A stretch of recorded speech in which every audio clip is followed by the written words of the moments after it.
That's what I thought, but it didn't look like this. Okay, Tzadi Haymanok, 95A1, the Mishnah. A1. If someone was married to two wives, Umachar Sadehu, and he sold his field, and obviously the Kesuvos were there was a there was a lien against that field from the Kesuva. Because for Rishona Lulokeach, Dinu Dvarm Ein Limach. The first wife wrote to the buyer of the field, I am not going to have any dispute with you about the field. So then that means that she's not gonna if the husband dies and there's not enough money in his estate to pay the ksuva, she can seize the field from him. But she's saying she made an agreement with him, I'm not going to seize the field. Hashnia motzia me'elokeach. So if he dies and there's not enough money in the estate, the second wife can take it from the person who sold the field because the first wife, even though she's first in line, she said she's not going to have any dispute with the person who bought the field. Rishona min hashnia. But once the second wife seized it, the first wife, her ksuba was dated first, so she really took precedence. So even though she told she wasn't going to go after the buyer, but she did say she wasn't going to go after the second wife. So once the second wife um, seized it with the permission of Beis Din, then the first one will take it back from the Shnia. Then Velekech min Rishona. And then the person who had bought the field is going to take the field back from the first one because she had said that she wasn't going to dispute him. So once she has it, he's going to get it back. The chosros chalila, and it goes around and around at sheyasub sharbaneam, and they have to reach a compromise. V'chein bal chov, and also if in the case of a creditor, v'chein isha bal chov, and also with the wife who the husband owes money to. So this doesn't literally mean that it's going to go around and around. But because the situation is which that it's going to go around and around, before they start fighting over the field, they have to reach some type of compromise. Because the first wife does have rights to seize the field, but because she promised not to, she's not going to. So then the second wife is going to feel. So, like you said, it's going to go around and around in a circle. So they have to find some type of compromise. Lahavdil, no, I won't even say. Okay. Gemara, v'chi kasvale my havi. So even if the first wife wrote to the person who bought the field, I'm not going to make any claim or dispute about this piece of land. What? So what? It's going to have no halachic significance. Tanya, because we learned in a brayso, ha'omer l'chavero dinu dvar me'enli al sadazu. If someone wrote to someone else, I'm not going to make any claim against this field. Me'enli asik, but I have nothing, no business with it or nothing to do with it. I think we saw this before, yeah, on Pei Gimel Amud Aleph. V'yadi misulekes mimena, or my hand is removed from it. Lo amar klum. It has no halachic significance that he said it. So the wife, the first wife who said dinu dvarim ein li'imach, I'm not going to have any dispute or claim against you for this field. It has no significance. She should get it first, and then that's it. Once she has it, the second wife can't take it from her because the first wife's claim against the field predates the second wife, and it's not going to be going in a circle. So why does our Mishnah say that it would go on for a circle? So we just have to reach a compromise. So the Gemara says, this is a case where even though, so if you would just say, Dinu Dvarim, it's not going to happen. But if they made a kinyan, if let's say one gave a handkerchief you gave the handkerchief and there's a kinyan, then it does have halachic significance. 95A2. So even if there was a kinyan, what good does that do? Why don't we should say that the woman only said this, I did this so that my husband won't be upset. Because if her husband sold the field, he wanted the field to be sold. So he didn't have money in his estate to pay the ksuva when he died. She could say that she only made the ksuva, the kinyan, just to make him happy. But she didn't really, her heart wasn't in it. Milo Tanan, because then we learned in a Mishnah, Lakach mina ish v'chazer v'lakach mina isha. If he bought a certain piece of land from a man and then he bought it from his wife, meaning not that he bought it from the wife, but that she agreed to it, mekho batal.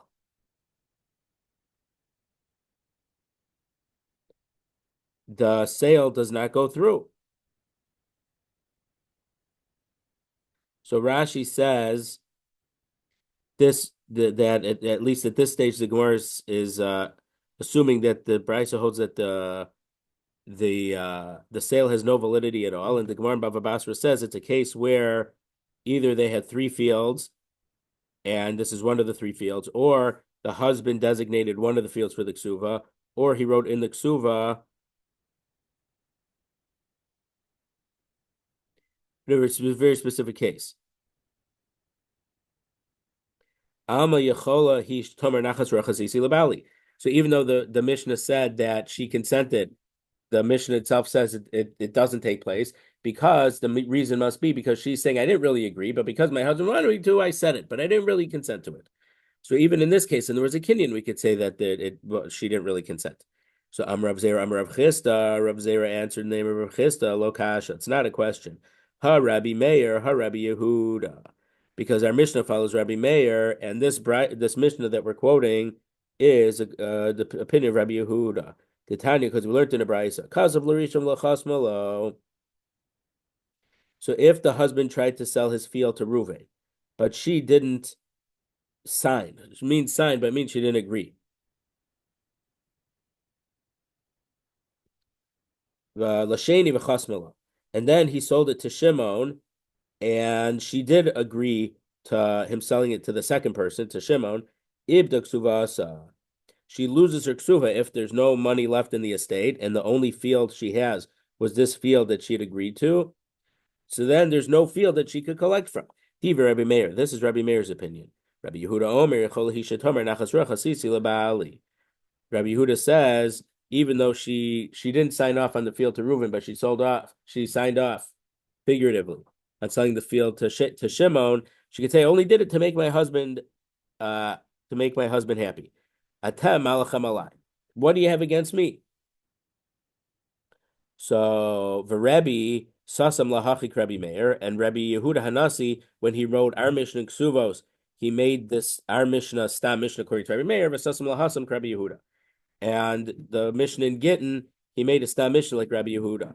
So when we were asking that even though she claims she consents, it's not really consent because she could say that she only wanted to please her husband, that's the opinion of Rabbi Yehuda. And Rabbi Meir argues. So our Gemara says that our Mishnah, Rabbi Yehuda Hanasi, made it according to the opinion of Rabbi Yehuda, and the other Mishnah in Gittin that we asked from, that was according to Rabbi Meir. So you can't ask on Rabbi Meir from Rabbi Yehuda because we know they argue. Rav Papa gave us a different answer. Bigrusha v'divrei hakol. It's a better answer. I mean, I shouldn't say that. The answer doesn't live the problem. Why would Rabbi Yehuda Hanasi make it this way in this place like Rabbi Meir and the other place like Rabbi Yehuda? Rav Papa says this is talking about a case where the wife is already divorced, and therefore it could work out according to Rabbi Yehuda, or to Rabbi Meir, because she's already divorced and the ksuva hadn't been paid out, and he said, I'm going to sell this field.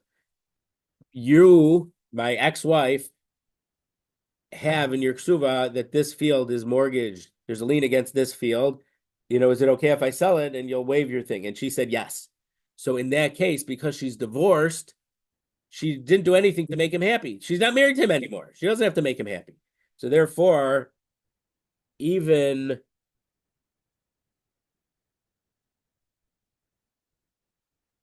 Rabbi Yehuda would say that that in that case, the fact that she consented, it's real consent. Because the only reason he said that it's not real consent is that she only said, I said okay to make my husband happy. But here they're divorced already, but the ksuba hadn't been paid yet, so there's no reason for her to say I did it to make my ex-husband happy. So the facts are a little different in each case. Right. So the case where we asked from, which was from Gittin, that one was married and one wasn't, is where we said if she consented, her consent wasn't real consent because. So this is at the very top of 95A2, that top paragraph. that's a case where they're still married to each other. Yeah, So yeah. when she consented, it was only to make him happy. But our Mishnah, where we were asking that the consent shouldn't be consent, is according to Rabbi Meir, or it could be even according to Rabbi Yehuda or Rabbi. It could even be according to Rabbi Yehuda, even though he said that over there that it's for that the wife didn't really give consent, was only to make her husband happy. Because in this case, they're divorced already, but he hadn't paid out the ksuva, and because she's divorced and she approved the sale, so she was giving up the fact that she could collect her ksuva, and you can't claim that she did it to make her husband happy because they're divorced already. I had an issue like that when we bought our house. The wife agreed to the contract, and then we get a call later that the husband doesn't agree. Had she signed it? Uh, she might have signed it, but we had to come up with a few more $1,000. Right. We should have quoted the Gemara.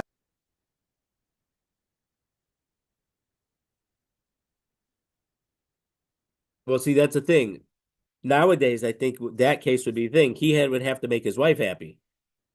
If she agreed to it, he would have to agree to it because she would be happy. I'm not saying the Gemara didn't change, but I'm saying that in our case, who's more important to keep happy?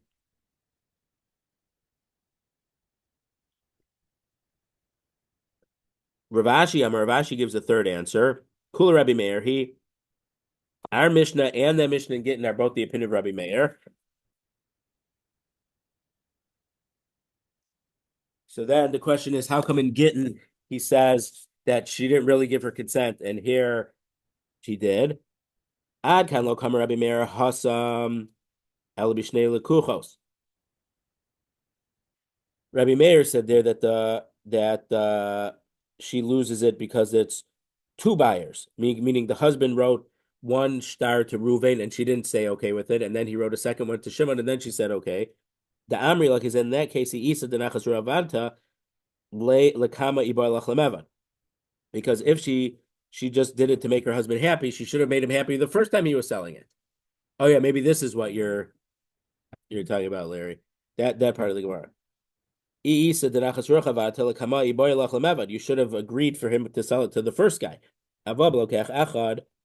But let's say in our Mishnah, where there was only one seller, the husband had one field, he sold it to one person. I feel Rabbi Meir Moda, even Rabbi Meir would agree that we can make the claim that she only did it to make her husband happy. Meaning when there was two, she sold it to Reuven, she said no, then he sold it to Shimon and she said okay. If it really must have been okay, because if she's just doing it to make her husband happy, she should have said the first contract okay. So the fact that the first one was she didn't say okay, and the second one she said okay, that was the second one was really okay. But if he only sold it once and she consented, maybe she only consented to make him happy. Umasnisin de kasav la'acher, and our Mishnah is talking about a case where he had written it to a different person, and she didn't say it, and then our Mishnah is really talking about the second case where he sold it a second time. So in that case, you can't say that she only consented to make the husband happy. So it ends up that according to Rav Ashi's opinion, our Mishnah is only telling us about one field, but she had tried to sell it before, and she didn't agree. Okay, Tanan Hasan. We learned in a Mishnah in Gittin. Someone who had a claim against someone, like he said, Yosef said, Binyamin owes me money.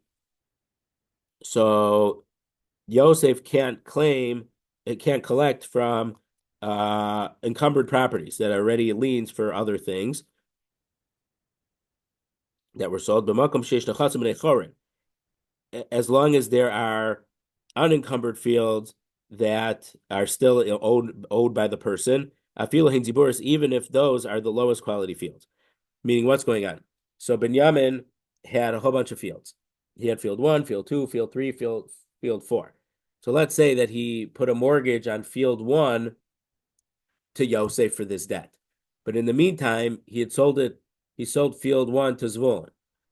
So he still has other fields. So even though this particular field number 1, Yosef wanted to collect, but because it was in his contract that he could collect from that field, since that had been sold, but there are other fields, 2 or 3 or 4, that Binyamin still owns in his own property.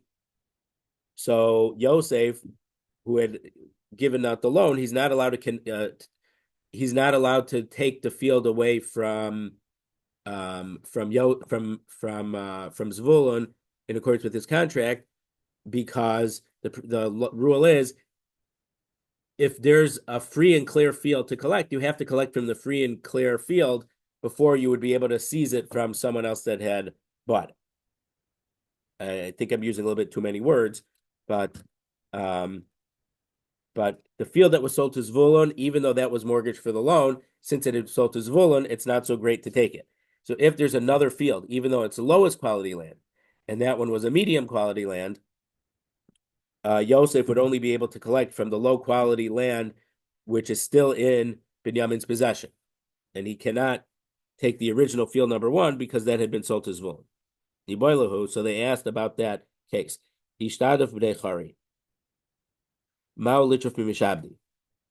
What if the field 2 or 3 or 4 or all of them, let's say that they became worthless.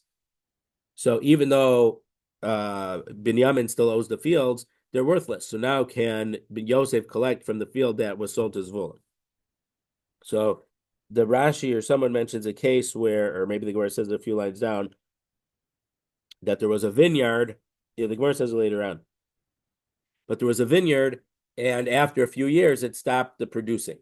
So we're talking about a case where that's what I mean, that the land became worthless. I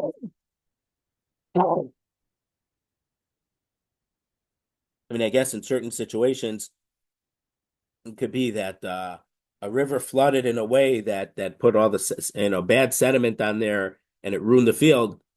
But some fields, they wear out after a while. I mean, I think the farmers, they rotate the land to some extent, so that if it gets planted every year and every year and every year, it's not going to be so well. Unless because of the fertilizer that they use, they don't have to worry about that. I don't know. But however it happened, the field that had not been sold, that Binyamin still owns, became worthless. So since they're not worth anything, in that case, is Yosef allowed to collect from Binyamin's field that Binyamin had sold to Zvulun? Tashma, let's learn from a brisa. If the husband wanted to sell the field to Reuven, but she didn't agree to it, and then the husband tried to sell the field to Shimon, a second person, and then the wife consented, she loses her ksuva because she consented to the field being sold. So that means that she's saying that I'm not going to claim against that buyer. I'm not going to claim that field in payment of my ksuva. Rabbi Meir. This is a opinion of Rabbi Meir. And if you think that if the unencumbered land, so the field 2, 3, or 4 that Binyamin owned became worthless, Tarf Mishabdi, then Yosef is allowed to collect from the field which is now owned by Zvulun, field number 1. It's true that she's not allowed to collect her ksuva from the second guy, but Marishon Miotigbi, let her collect it from the first guy.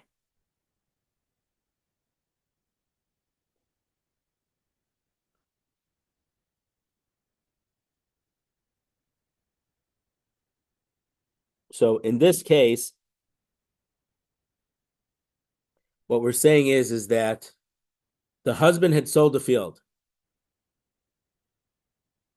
It seems to be a little bit of a strange case. He sold the field, but she didn't consent to it. So to some extent, the deal did take place, but he couldn't take possession of it. So then the husband sold it to a different guy. So it's true the fact that she consented doesn't let her take it from the second guy, from Shimon. But because Reuben had bought it first, just he wasn't able to take possession because she protested it, it's really the first guy's field. So even though Shimon is the one who has it right now, she should seize it on the fact that it had been sold to Ruvain, and she was never gonna. She never gave Ruvain any assurance that she wasn't going to go after him. She only said to Shimon, "I'm not going to go after you." But it seems that it's a case where the field was sold to Ruvain, but he's not able to take possession of it. So then the husband resold it to Shimon. So true, she can't. She made an agreement she's not going to go after Shimon, but she should take it because Reuben had bought it and she's seizing it from Reuben. Was there a field that was ruined though? No, in this case, from our Mishnah, there's only one field. Okay. So we're trying to say the case of where the field was ruined. Can we bring a proof from our Mishnah where there was only one field? Okay.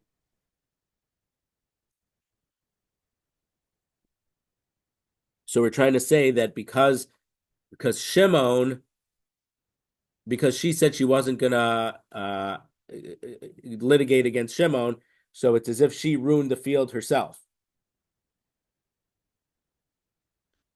So because our Mishnah doesn't say that she could collect it from the first guy, we're trying to bring a proof that if it became the field became worthless, she's not able to collect this creditor is not able to collect from the other field.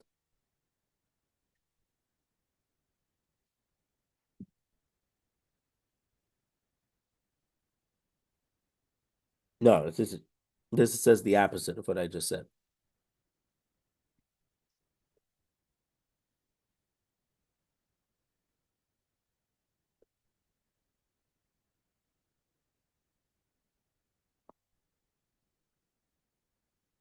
Oh, so we're saying if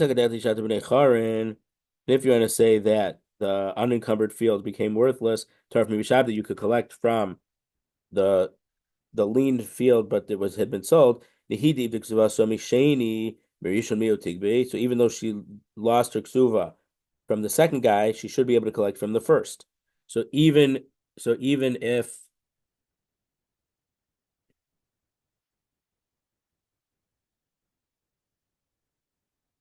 a field got ruined, you should be able to collect from the other one. So Amar Rav Nachman Bar Yitzchak, Rav Nachman Yitzchak says, "My ibda." What does it mean that she lost her ksuva? Ibda misheni. She only lost it from the second guy because she consented and said that she wasn't going to go to collect it, but she is allowed to go from the first from Reuven. She is allowed to collect it from him. Amar Rava. Rava disagrees with it. Shtei tshuvas b'davar. There's two reasons we could answer up that Rav Nachman Bar Yitzchak's answer is no answer. Chada de ibda legamri mashma. First is that when it says ibda ksuva, so she lost her ksuva, it makes it sound like completely, not just from the second guy. Va'o Tanya, and we also learned in a brisa, lava mina echad umachar nechaso l'shnayim. If someone borrowed money from someone, and then the borrower sold his fields to two different people. So I think we need to give some names. So Avram lent money to Yitzchak. And then Yitzchak sold his field, one field to Yaakov and one field to Esav. Because of Achov Lokech Sheni, so Avram, who had made the loan, he told Esav, the second buyer, I'm not going to go after you. Ein lo alokech rishon klum. He has no claim even against Yaakov, the first one, because Mipnei Sheyachal Lomar, the first buyer, Yaakov, could say to Abraham, Hinachti chamakom ligbos heimena. I didn't buy all the fields. I only bought part, and Esav bought part. Even though I bought fields, you were able to collect from Esav. The fact that you made a deal with Esav that you weren't going to collect to him, so that was bad luck for you. But you have no claim against me because you could have collected from Esav, and you voluntarily said that you were going to make you weren't going to fight with him about this. So therefore, because the wife said to the consent in this case where the wife consented that the second buyer she wasn't going to go after the field in case her ksuva would need to be paid from the field. because there had been a first buyer, the first buyer could say, well, since there's the other piece of land, which was the same piece of land, but it was sold a second time, so so I'm okay. You made a deal with him, but if you would have made the deal, you would have been able to collect. I was so Rav Nach, so that's what Rava says.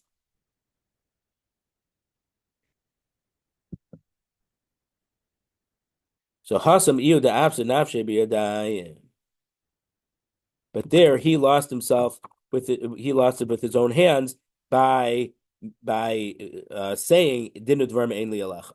Because he voluntarily said, I'm not going to have any claim against you. That's only because he shouldn't have made that claim himself. But if the land got destroyed by itself, the land just wore out from being planted for so long, and now it just can't produce anything anymore. He didn't do anything to ruin his ability to collect from the other field. So the Gemara is distinguishing here that you can't bring a proof from the case where the unencumbered remaining fields, that Binyamin's fields, they wore out, and so now they can't produce anything. Yosef didn't do any, so, and Binyamin had sold his one other field to Zevulun, and that field is still a good field. Maybe Yosef could collect it from Zevulun, because from the case that we were asking against, that was a case where someone involuntarily said, "I'm not going to go after your field." But here, when he didn't make the field stop working, so we can't bring a proof from this brisa to that question. Armler Ravashi, Rav Yemer said to Ravashi, we turn to Tzadi Hamid Beis. But we see all the time in Beis Din that we do collect from an encumbered field, even though there's an unencumbered field still available. This is the Gemara that I was alluding to before. There was a certain guy who made a lien. He had made a loan, and he had mortgaged his orchard, a pardes. I don't know. Rashi says it's a karen. That's not just a regular pardes, not just an orchard, but it specifically was a vineyard of grapes for 10 years.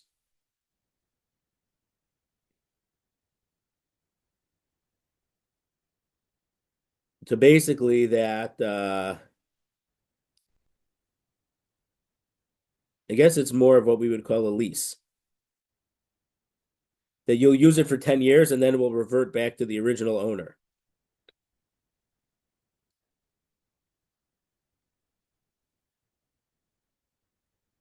The cash, but after 5 years, the vineyard stopped producing anything.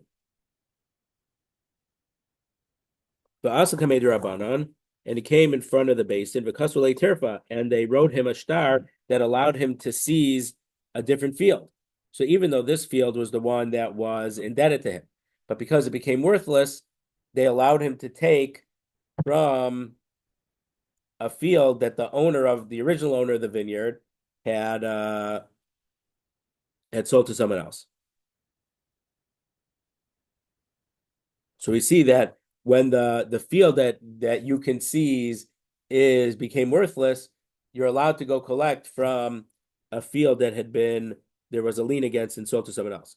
But the Gemara rejects that proof. Hasamnami inhu dafsidu and avshayu. But there they cause their own loss. Kaven haviyada de pardesa avid dakish. Because the fact that they signed the deal that after 10 years they would get this orchard, they know that orchards wear out after a while. So they took the risk themselves. They shouldn't have bought it. But in a regular case where you did nothing wrong and the field became worthless, who says that they would be able to collect from an encumbered field that had been sold to someone else?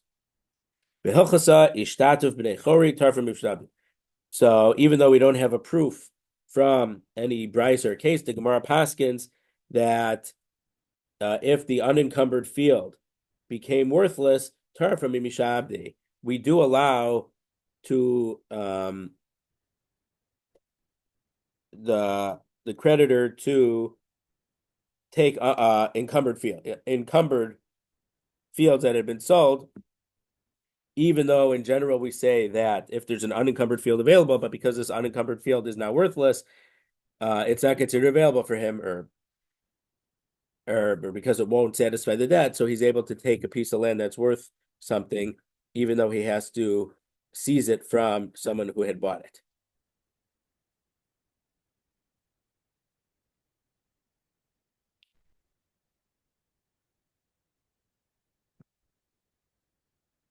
Amar Abaye. Abaye said, "Nechase lich v'achrach leploni." So this is not a case where they're married. A guy said to a woman, "My property is going to go to you, and then if you're not around anymore, it's going to go to someone else." So I guess someone is making a will, and they're not married. He's saying, "If I die, you're going to inherit me, and after you, it's going to go to someone else."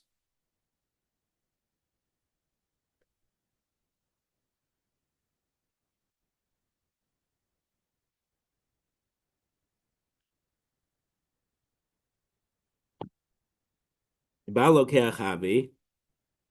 me, and then this woman got married. Her husband becomes a buyer. So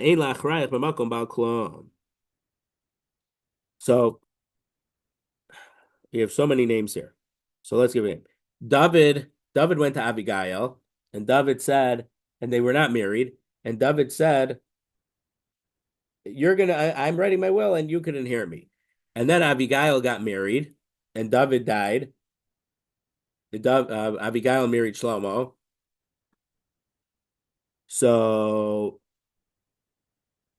because Abigail is now married, the person that David said would get the field later can't get it, because now that Abigail is married, anything that she owns is now owned by the husband. So it's as if it had been sold to a third party, and this person is not able to seize it. The third guy isn't allowed to seize it from Abigail's new husband, Shlomo. And the person who'd be after her can't get it because there's a husband. Come on, who is this?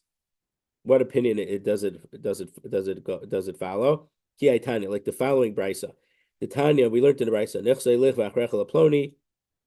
If someone said to an unmarried woman, "My property is going to go to you," and then after you, it's going to go to Shmirel, Yard Harishon Machar. If the first person, I don't know if this case was a woman in this brisa, but if the first person who had inherited it sold it to someone else, Hasheni Motzi Miyad Al Kuchos, the second person is able to seize it back, because the original guy who made this estate plan said that this was what's going to happen. Diva Rebbe, this is Rebbe's opinion. Rabbi Shimon Gamliel Omer, Ein Lasheni Elamasha Shir Rishon. The second person could only get what the first one left over, the stuff that the first person didn't sell. So this statement of Abai is in accordance with the opinion of Rabbi Shimon Gamliel. Umi Amar Abai Hachi, did Abai really say this? For Amar Abai, Ezer Rasha Arum, who's a blatantly evil person, or a tricky, article translated as cunning. It's someone who convinces someone to sell his property, Rabbi Shimon Gamliel, according to the opinion of Rabbi Shimon Gamliel, which would stop someone else from seizing it. So how could Abaye said you can do this? And if Abaye also said that this is an act of clever evil. So the Gemara says, Mi kamar tinase. That Abaye says she should get married in order to stop the succession plan of the original guy. Nises kamar. If she did get married, that's a halacha. If you did it on purpose, then you'd be a cunning evildoer. But here, she didn't do it just to make the next person lose out on it. So she was an evildoer. But the halacha would be, according to Rabbi Shimon Gamliel. Abaye had a different psak. So if someone said to someone, my property is going to go to you, and after you, it's going to go to Chaim Pipik, Umachro Mesa. And then she sold it to someone else, but then she died. The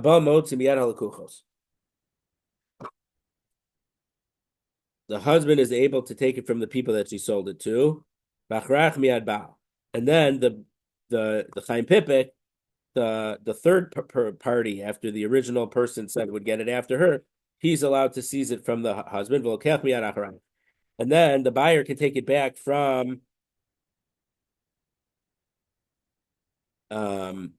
Pipik, and it's going to stay in the property, in the possession of the lokeach. So the Gemara says, Maishna mehaditran. Why is that case different than our case? How come our Mishnah says that in a case like this, it would keep going around and around and around until you make up shara? How come there it would end in the property of the lokeach, the person who brought it? So why is it different than our Mishnah that says it keeps going around and around and around until, or it would go around and around. Therefore, we make them come to some type of shara, compromise. So the Gemara says, Hasam Isa Psedu Dekulhu. Because in the case of the Mishnah, they would all lose out. But in this case, that Rabbi said there's only one person, the buyer is the only one who would lose from this, because in our Mishnah, each woman is owed a ksuva. If they wouldn't get the ksuva, they would lose out something that is owed to them. And in this case of Abaye, the woman inherited it. It was like a gift. It wasn't inherited by reason of family relations. The person didn't have any yorshim, let's say, and they said, "Oh, I'm going to leave my stuff to you." So in this case, it was a gift. And if she would end up not getting a gift, she's not losing anything that she was entitled to. It was something. Let's say someone says, "If I have money, if I have $1,000 in 20 years, you get the $1,000." And if the guy doesn't have the $1,000, there's nothing to give it from. So it's true that he said, "If I have the money, I'd give it to you." So in this case, if you'd yarshin it for me, but if there's nothing to yarshin, then it's not his fault. I mean, it wasn't the nicest thing, but he didn't do anything wrong. Whereas the case of our Mishnah, it goes around and around and around because each of them stand to lose. So therefore, we make up shara so that they each get something, so there's not a total loss. In this case, the only one who's losing out is the person who bought it in good faith, thinking that they'd have a field, and then someone else, and then the husband, and then the third Chaim Pipik is going to seize it from him. So in that case, the lokech is the only one who paid for something, and then he's not going to get it. Therefore, it ends with him. Azal Rafram v'Amar l'shmaita kamed Ravashi. Rafram went and said this, what Abaye had said in front of Ravashi. Mi Amar Abaye hachi. Did Abaye really say this? V'Amar Abaye, but Abaye said nichsei lach v'achrach leploni amda b'nitzis ba'al lokech avi vein lachrach b'makom ba'al klum. The first Abaye statement that we had that was on 95b1, we said once there's a husband, the lokeach can't seize from the husband. So how come in this case where she got married and there's a husband, how come Chaim Pipik can take it away from the husband?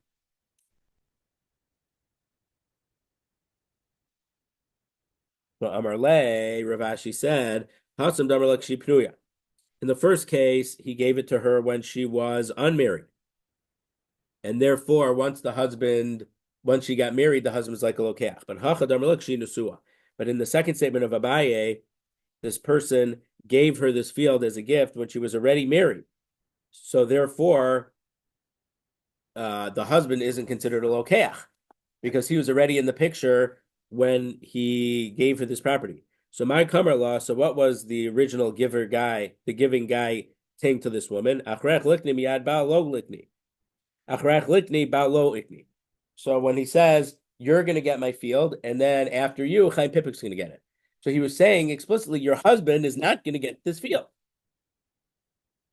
So therefore, that's the difference between the first statement of Abaye and the second statement of Abaye.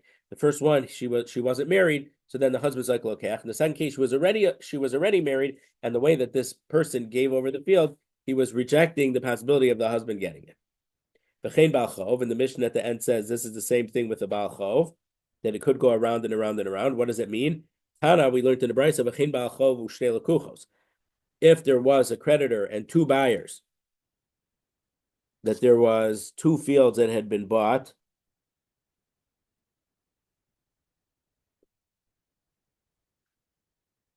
so it's a case where I'll use the same names. It's a different case. So Avram lent Yitzchak $100, and Shimon had two fields. Excuse me, and Yitzchak had two fields. Each one was worth $50. So he sold one to Yaakov for $50, and the other one to Shimon for $50. So if Avram would seize one of the fields, he still won't get all of his money back because he had lent $100, and each field is only worth 50. So if Avram wrote to Esav, I'm not gonna have any collections with you. I'm not gonna have any. I'm relinquishing my right to the field that you own. I'm not gonna seize it in payment of this debt that I have to Yitzchak, who you bought your field from. So then Avram is going to seize Yaakov's field.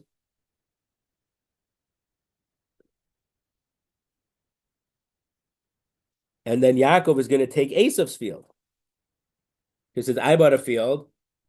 It got seized. You have a field from this guy, so I'm going to seize it from you. And then Avram is going to then take the other field that Yaakov had not had.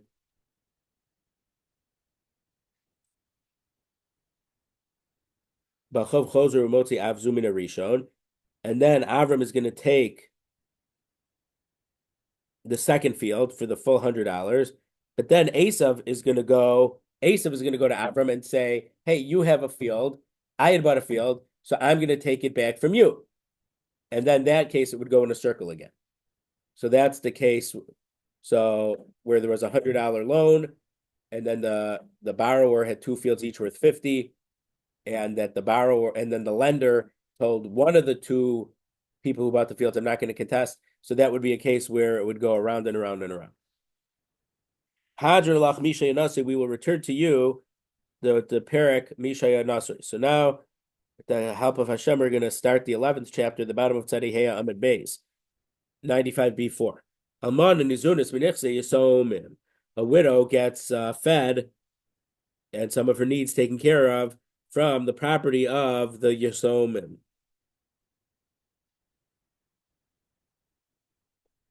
Ma'isa Yada Shalahen. So if she makes money, they get to make it. The same way, if the husband's supporting her, if she works, the husband gets to keep her salary, or her wages. However, unlike the husband, if she dies, the Yisomim, her husband's heirs, are not obligated to bury her, even though they're feeding her. Yorsheha Yorshek Suvasa, but her heirs who would inherit her ksuva in case she died, they are the people who are chayavim b'kvuraso. They're the ones who are obligated to bury her. So again, I think the easiest to explain in this case, it's a case where, let's say it's her second. It's not the first marriage. So the husband's kids are not her kids. And later he married her, and then he died. She had kids from a first marriage. And so the kids who the people who are paying her because the ksuva hasn't been paid out, they don't have to bury her because they're not her relatives. But I'm saying if they would be her relatives, they would probably have to bury her because it would be their mother. But it must be a case where those people who are paying for her ksuva, right, and not for her ksuva wasn't paid out yet. She was widowed, but they didn't pay the ksuva, so they're still paying her needs.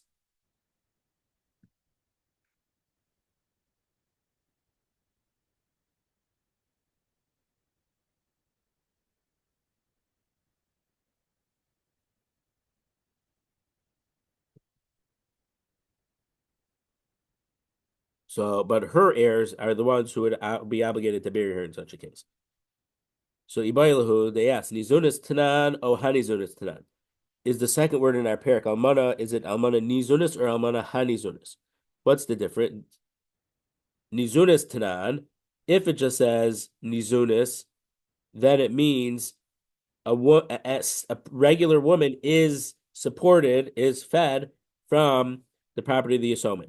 And this would be according to the practice of the people in the Galilee. Delosagi deloyavu. Is it possible? And it's not possible that they didn't give her. O Dilma Hani Zunis Tanan. Or if it's with a hey, a woman who is supported by the Yisomim. But that would mean that in general, she wouldn't be. But if they made some arrangement that she would be supported, then then they would get her money, her wages, and they don't have to bury her. Yehuda, and this Mishnah is like the practice in Yehuda, v'bay lo yavla. And if they want, they don't have to give her. So if it's the way that we have in Almana Nizunis, the halacha is that they have to support her. If it's Almana Hanizunis, that means it's kind of optional. Did they make an agreement or not? But unless there was an agreement that they were going to feed her, they are not required to feed her. So that's the question. Is there a hay or is it not? So Tashma, let's learn from a brisa. Rav Zera. Well, it's not a brisa. Well, Rav Zera Mar Shmuel. Rav Zera said in the name of Shmuel, Mitzias Almana la'atzmo. So the halacha is that if a woman who's married finds a lost object, a mitzia, so it's the husband's, meaning if it's something that we would say that you get to keep, you don't have to do a Shabbos Aveda on. So she doesn't get to keep it for herself; her husband gets to keep it. So what if she's a widow? So Reb Zera said the name of Shmuel. If she's an almana, she finds something that it wouldn't have to be returned, she gets to keep it. So Iya Marit Bishla Hani Zunis Tanan. And if you say we understand if the Mishnah said a woman who is being supported, Shaper Dummy, then we can understand why Reb Zera Shmuel had to teach us that she would get to keep the mitzia.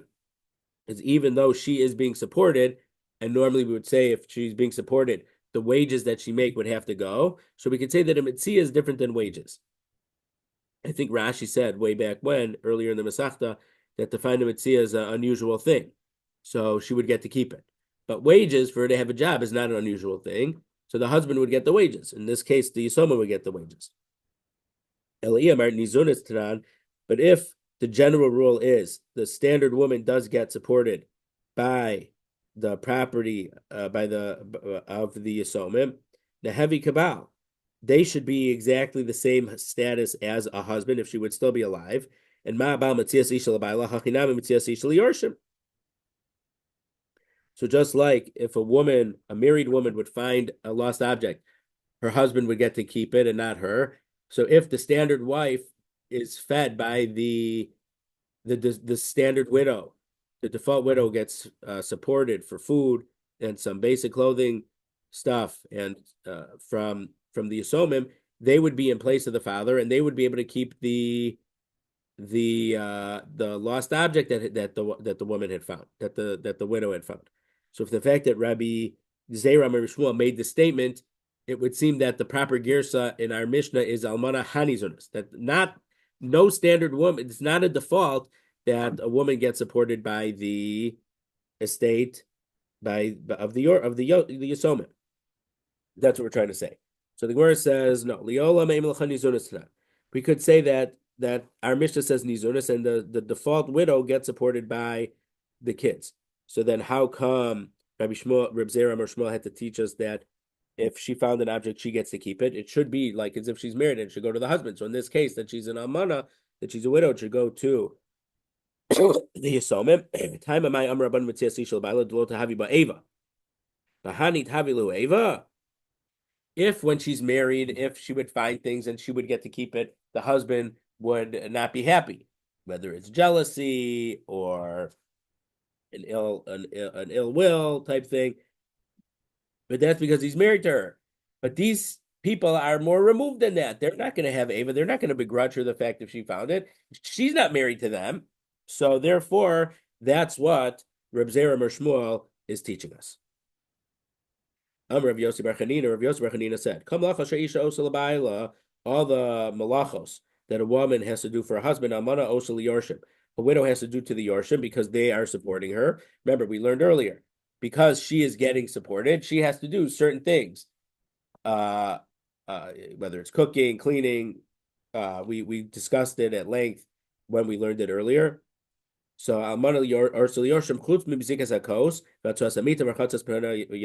except she doesn't have to pour the cup for him, or making the bed, or washing his hands and feet, because those are intimate acts that a wife would do for the husband. So as part of him supporting her, she does these acts also. But in this case, when we're talking about a widow, because the widow isn't married to the Yisomim, the fact that they're supporting her, she has to give them her wages, and she would have to do certain work around the house, but she wouldn't have to do these things because these are only applicable to a husband and a wife. Amr Shoban Levi, Rabbi Shoban Levi says, Kol malachos, she'evan osel rabo, tamid osel rabo, chutz me'atar slomino. Anything that a servant does for his master, a student also does for his rabbi, chutz me'atar slomino, except a talmid should not untie the rabbi's shoes.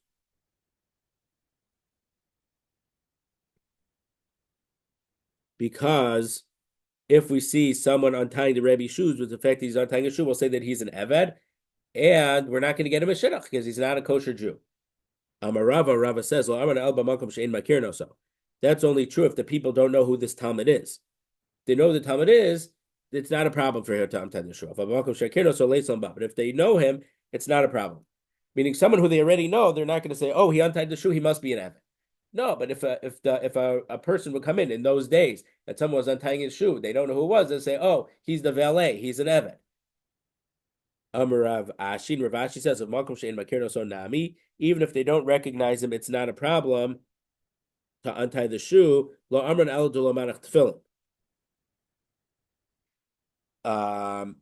That's only if he's not wearing tefillin. But if he's wearing tefillin, it's not a problem for him to untie the Rabbi's shoe. So Tosfos has a discussion here.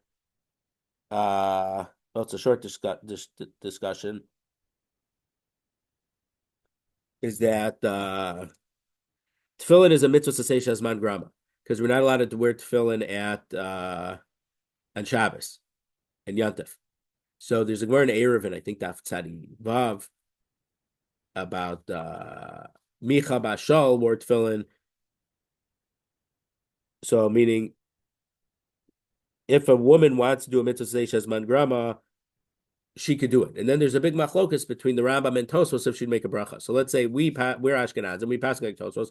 If a woman shakes a lulav and esrog, she makes the bracha volunteers lulav. But according to Sfardim, because the Machaber paskins like the Rambam, if a woman would shake lulav, she would not make a bracha. Even if she wants to do the mitzvah, she's allowed to do the mitzvah, but she doesn't make a bracha.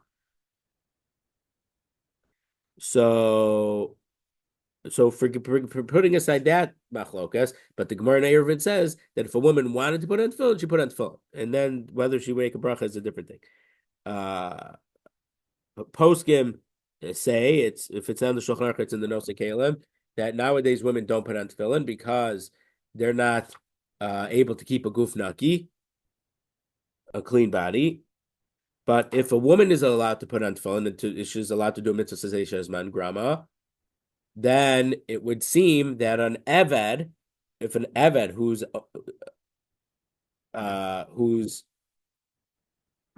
partially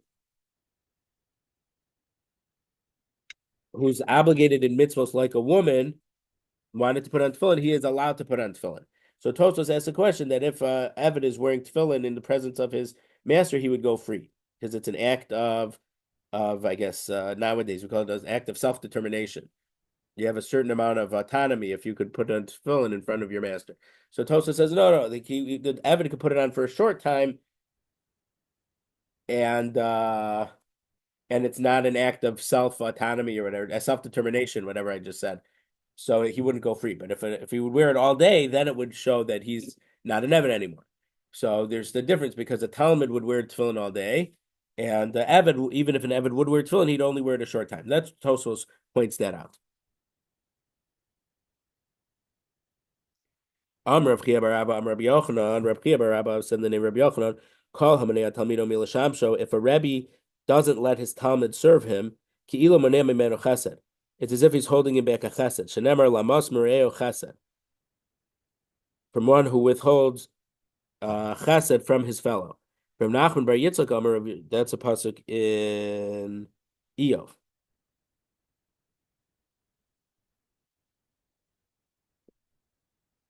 Rav Nachman bar Yitzchak Omer, Rav Nachman Yitzchak says, "Af korek menu Yerushalayim." If he doesn't let the Talmud serve him, he's removing Yerushalayim from the Talmud Shneimar V'yiras Shada Yazov. The awe of the fear of Hashem, he leaves. But in general, we know that Yoshua was the Talmud of Moshe Rabbeinu, not just because he learned, but because he was the one who set up the chairs and the benches in the base medrash. So it's a very important thing to learn, because if you only learn from the Rebbe during the share, you're going to learn a lot, but there's a lot of things that you're not going to see when they're not during shares. So when you walk in places, or nowadays you drive the Rebbe somewhere, you learn a lot. You could learn other things that you don't learn in share. Okay, we'll leave it here. So just like Hashem allowed us to finish the 10th chapter, it's at the 11th. May we be zocha to finish and start many, many other prakim and masechtos. So Thank everyone you. feel better, feel good, and Thanks. Mir Hashem next week. Yeah.